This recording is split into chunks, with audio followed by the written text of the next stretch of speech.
What up, YouTube? I am your host, Mediocre tutorials and reviews, back in here with one more video. Alright guys, you see the title, you see the name of the video. Shout out to my Instagram at Mediocre tutorials and reviews. It's long, but you know how to spell. If you don't, link down in the description box down below. I am shouting that out because you guys have sent me this video for me to react to. I cannot count the amount of times. It's over 20 for sure.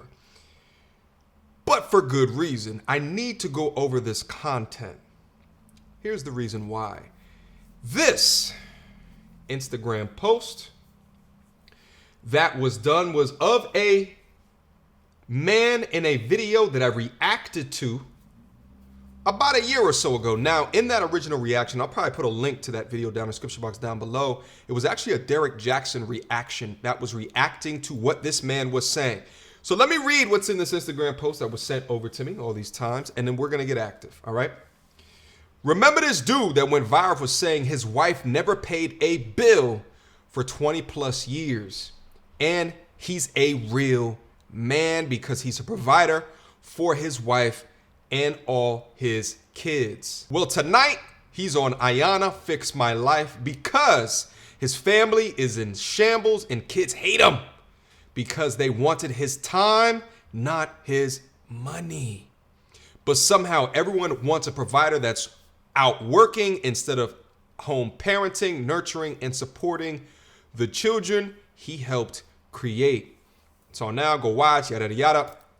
So let me preface this conversation with saying a couple of things. Number one, I made sure that I watched the entire hour and 46 minutes of the Ayana. I watched it on 2x speed because I don't really have an hour and 46 minutes to be watching shit. But I did that for y'all because I wanted to get a full picture and perspective outside of the clips that I was seeing in order to get good perspective. Because there's incredible lessons to be learned here, and we're going to dive deep. We're going to get in there.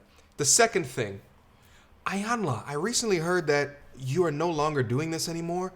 Please do not go. Please do not go. The things that you communicate to the community and the way that you do, I mean, and that you do it on the old network. You hold people accountable, both men and women. You hold women accountable on Oprah's network. I don't know. We can just sign I might have to create a petition.org to sign to get her to come back. I'm not sure where she's planning on going, but your work is needed. Here's the second thing that I wanted to mention. I am hereby ordaining Ayana as being the grandmother of the channel, okay? I've ordained certain people in the past. She's like the grandmother on the maternal side, on the mother side. Shahrazad Ali is the grandmother on, you know what I'm saying, the paternal side, the father's side. Okay, that's the second thing that I wanted to mention because she went deep in this episode, all right? Now, guys, listen, in order to set this up appropriately, what I wanted to do is actually get into just a quick clip of my reaction last year where all we saw was the video. So I'm going to show that to you, his original viral video, and then a quick reaction or two from me. Let's do that now. Let's get it. Without further ado. Daddy, I need to hear that first one again. You said you've been married to your wife 18 years and she ain't never paid what? I've been married to my wife for 18 years, going on 19 years. My wife has never paid a mortgage payment. She's never paid a gas bill, electric bill. She's never paid a cable bill. She's never had to pay insurance for her cars.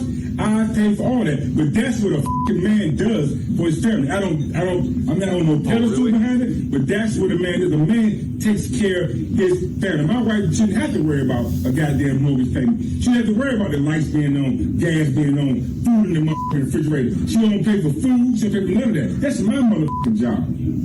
Understand me? You don't have to be a pedestal to do that shit. That's what a man do, and a man don't brag about that shit. I'm not bragging at all, but that's what a fucking man does. A man got 8 children and 12 grandchildren. Say it again. Okay. And I've never been under one child support order in my life. And you take care of all of them. You do for and I do for all my kids. Whenever they need me, all they gotta do is call their daddy, and I'm right there. And so if you meet a motherfucker that can't treat you the way your father treats you, you don't need that motherfucker. Oh! Hello, good fucking bye. Full say it, goddammit. Okay? Full say it. Say that shit. All right. So let me talk about this real quick. Also, shout out to the camera quality back in the day. Yeah, I had to make some changes since then. But anyway, so let's talk about this real quick. What we've come to find out that during this Ayanla episode is the family is completely in shambles. Like he said in the video, 8 kids. On the show, we only see about 5 kids, I want to say. There's a son and 4 daughters, I believe, and then the wife that are present on the show. So obviously he has some other kids that are outside of this. The son hates the father, and the son has gotten violent with the father, and the father has gotten violent with the son. The daughters have terrible relationships with the father. They fear him as opposed to respect him. All of the daughters have admitted to being sexually abused, but they decided not to tell him because of his rage. Unbelievable. The wife says that she cannot be a queen to his throne because he doesn't know how to be a proper king. Now, I want to play just real quick what I actually said in the video. And, you know, you guys might get sick of me saying this. This might be a video where, you know, it's an I told you so video. You understand what I'm saying? But listen to what I say in the video right now. This is a family dude. This is a family man. For sure. In a house full of women. So I think like a lot of his ideas is going to be based off of, right, like what that is. But like my question is like, I get it, my G. Like, and this is the school of thought is traditional. I get it, and you've done all of these things in order to supply, protect, and make sure that they're good. My thing is like, what did you get in return? Right, like, so let me be very clear. Let me be very exceptionally clear. Were you supported in that time that you did all of these things for your wife? Yeah. And if you were, like, listen, if you were traditional in your goals and your values and you were able to get that support in order to help enhance, right, like, then I get it. You did all of these things to supply, protect, and if she didn't want to work, I get it, but like, just make sure that there's not inherent selfish reasons as to why they're not working. Right. Make sure that they're not manipulating and taking advantage of you in those particular situations. And you're not being used as a test dummy that is just giving money in a situation and giving your hard-earned time and grit in order to supply for people that don't care, right? Like, now, let me pause it right there. Okay, because here's what I would rate and assess myself based off of the older man's tirade at that time versus the way that I interpreted it, is that this is a man that equates providing means respect. That's what he equates. Now, what we also found out in the Ayanla discussion is that he was raised by a single mother. So something that Ayanla said in the actual video, which was very important, she said, you try to show to your family what your mother lacked. Oh, I think that insecurity, that what he saw his mother grow up with and in, he then projects that onto his old family, which makes sense completely what this tirade is. Because they also said that once the video went viral, he got happy because he had all of these people validating his role in the position of a father. But what did I say in the video a year ago? I said, how are you being supported? And that's very key. How are you being supported? That's where my mind was, because in my mind, I'm still in the idea of protecting him. If you're putting all this out, what are you getting back? I think that's a key question that everybody should ask. All right? Yeah, because at the end of the day, we operate in a law of equivalent exchange on Earth. Shout out to Full Metal Alchemist, all my anime geeks. That's down into the building. If you give, what are you getting in exchange? Now, here's where I was slightly off. And I'm going to chalk it up to the lack of information. We only had a viral video to go off of. But when you consider, when I was beginning to insinuate that are you being used for all of that, what it seems more or less is that, like, the way that he carries himself, or at least the way that a man was defined for him in the hoods that he grew up with, without a strong father to teach him the core tenets of masculinity and stoicism and integrity. Without a man to teach him that, he was making up on his own. So now he stepped into a family, which, by the way, was through unprotected sex. They had a baby on the way and then decided to get married. Even the wife said she wasn't in love with him until after the marriage, until years later after they got married. Okay. So you go into this situation, you didn't have a Jimmy hat on, you're thrusted in here, and now you're expected to take the years of a mother teaching you how to be a man, complicated by the years of the hood generals on the block that taught you, you got to poke your chest out to be a man. You got to be enraged. When someone pops off at you, you got to be enraged. You got to show your chest, and all that stuff like that. And you took all of that and you put that down into your family where now nobody respects you.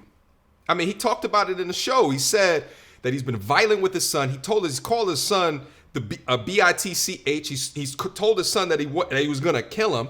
All his daughters are frightened of him and won't tell him things such as being abused. They won't even tell their father what was going on. It's something that he can actually help out in the situation. Now, guys, I also can't play the video because it's on the Oprah network, which is why you just see me talking about it.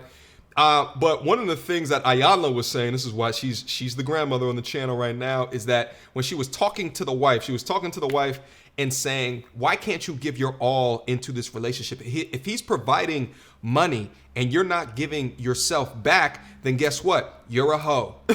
She said it multiple times on the cast. That's why to see it like this on the Oprah network, like I'm starting to begin to think like, are we shifting? Like, is the red pill space beginning to shift and have these stations and media outlets take accountability for their actions and how they portray the dynamics between a man, what a man should be versus what a woman should be on these networks? Are we helping? I don't know.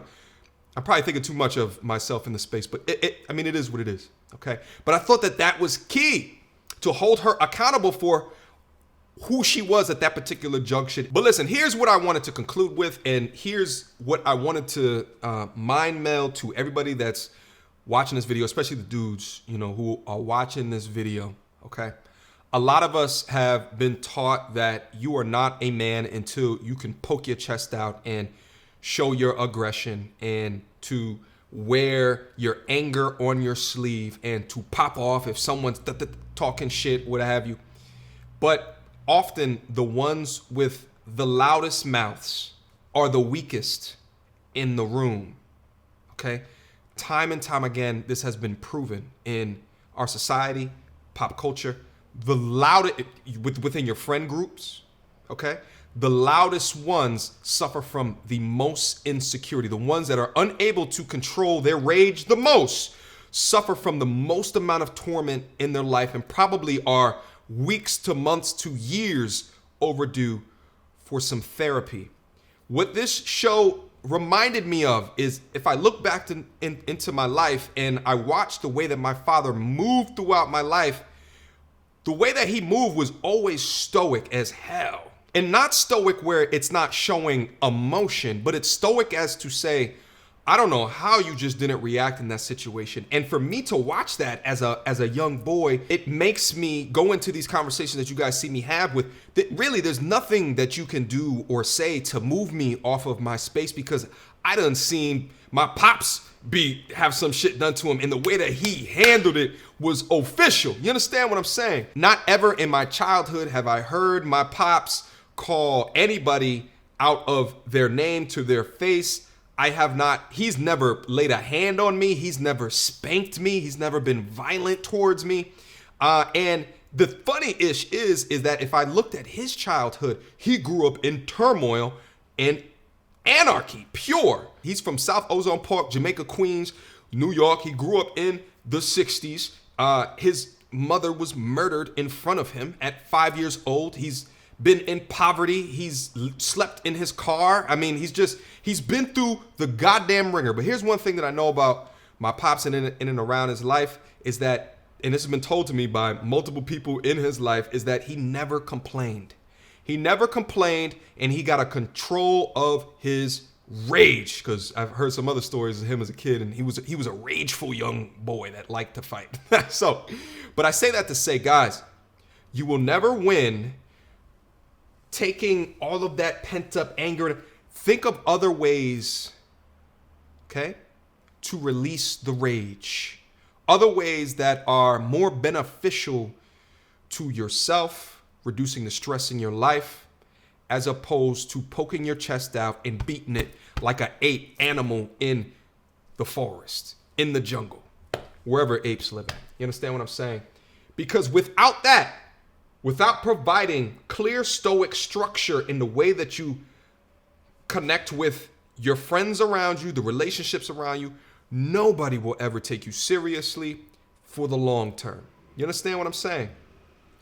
Guys, that's been my reaction. Sorry I couldn't play clips from the actual video, but you know, on the syndicated shows, they don't play. They will rip my whole channel up. So it is what it is, though. But I thank you guys for joining me on the channel. I thank you for joining me on the journey. Guys, if you have anything to add into the conversation, put it down to the comments. For like the first hour and a half or so, I'll be periodically checking my comments on this video so we can engage in this discussion. I do hope that you have learned something today. Again, fantastic show that they have over there. I'll leave a link to the full hour and 46 minutes down into the description box. Feel free to go over there and, you know, see all of the story. You understand what I'm saying? And that's where I'm gonna leave this one today. Questions, comments, concerns, y'all already know what to do. Mediocre tutorials and reviews at gmail.com. Got an Instagram. I got a Patreon. The energy, the community is building. Feel free to click the link down in the description box down below to check out all of the benefits that we have in store. Until next time, YouTube.